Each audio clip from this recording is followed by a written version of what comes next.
هذا محمد طارة عارف يدعي عليه حتى كلام ما يعرف يتكلم. خلنا نوريهم الحقيقة. لو واحد منهم بحمى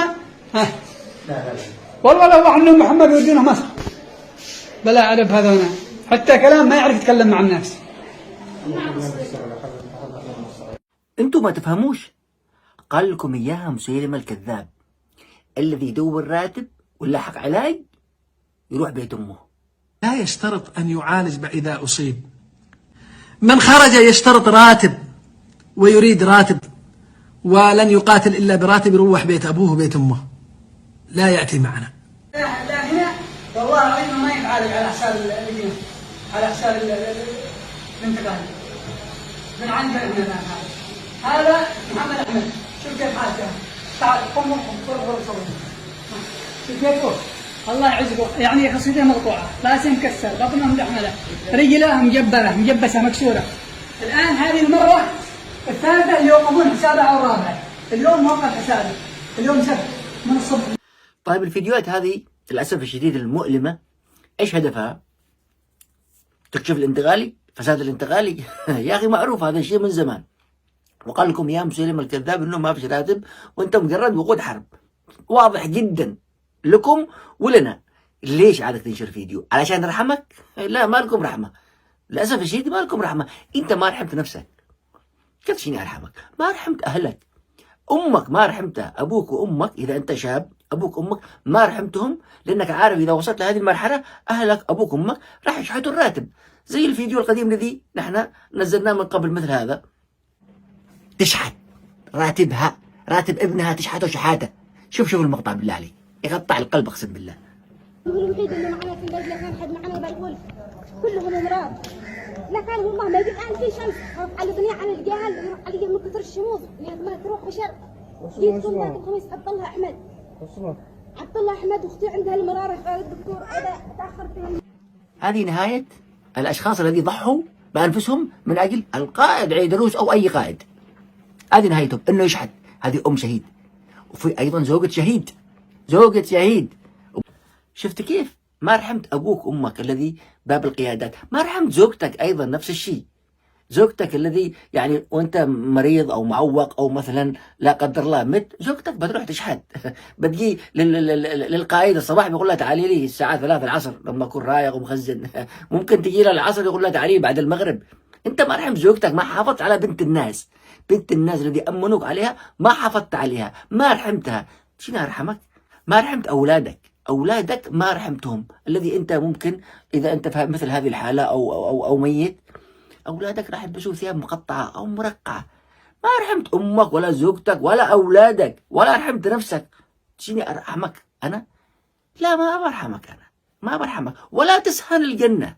هو تسهل الجنه لا، لانكم انتم على دين الانتقالي، ودين الانتقالي يختلف عن دين الاسلام. ونبينا نحن محمد، انتم نبيكم عيدروس. عندما تكفروا بدين الانتقالي وتكفروا بالنبي عيدروس وما تعتبروه نبي، ممكن نرحمكم ما دام عادكم على هذا الدين الذي لا يمد للاسلام بصله ولا الانبياء حقه مش معترف بهم بالسماوات. فانتم في ضلاله، في الدرك الاسفل، تحت في الدرك الاسفل. انت الان لما تموت، انت الان هذول الجرحى لما تموت فين بتروح؟ هو ما تفتكر انك بتروح شهيد، لا شهيد بالفيسبوك لمده يوم 24 ساعه 12 ساعه على حسب. انك قاتلت على ايش؟ قاتلت على عيدروس، قاتلت على الانتقالي، قاتلت على عرضك بدون مرمط. للاسف الشديد عرضك وانت جريح ولا ميت فين دافعت عليه؟ انت اللي مرمطت، عادك بتتحاسب. والله بتتحاسب على ترك اولادك وبتتحاسب على عرضك الذي انت مرمطته، انت السبب.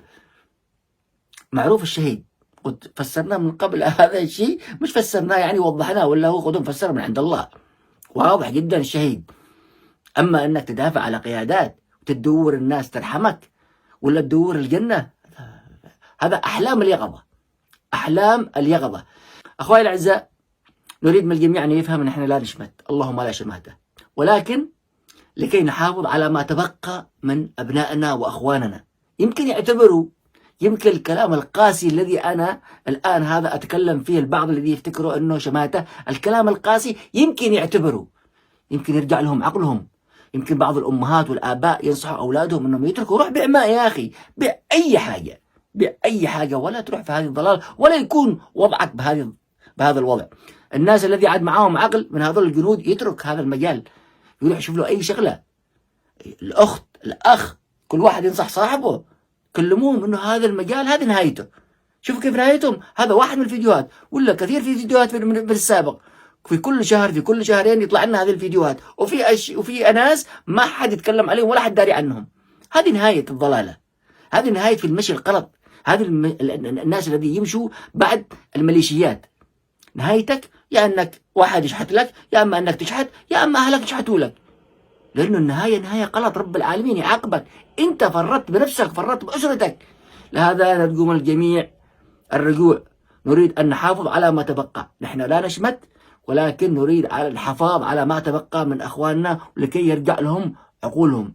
الله يشفي الجرحى، والله يحفظكم ويحفظ اولادنا واهلنا جميعا.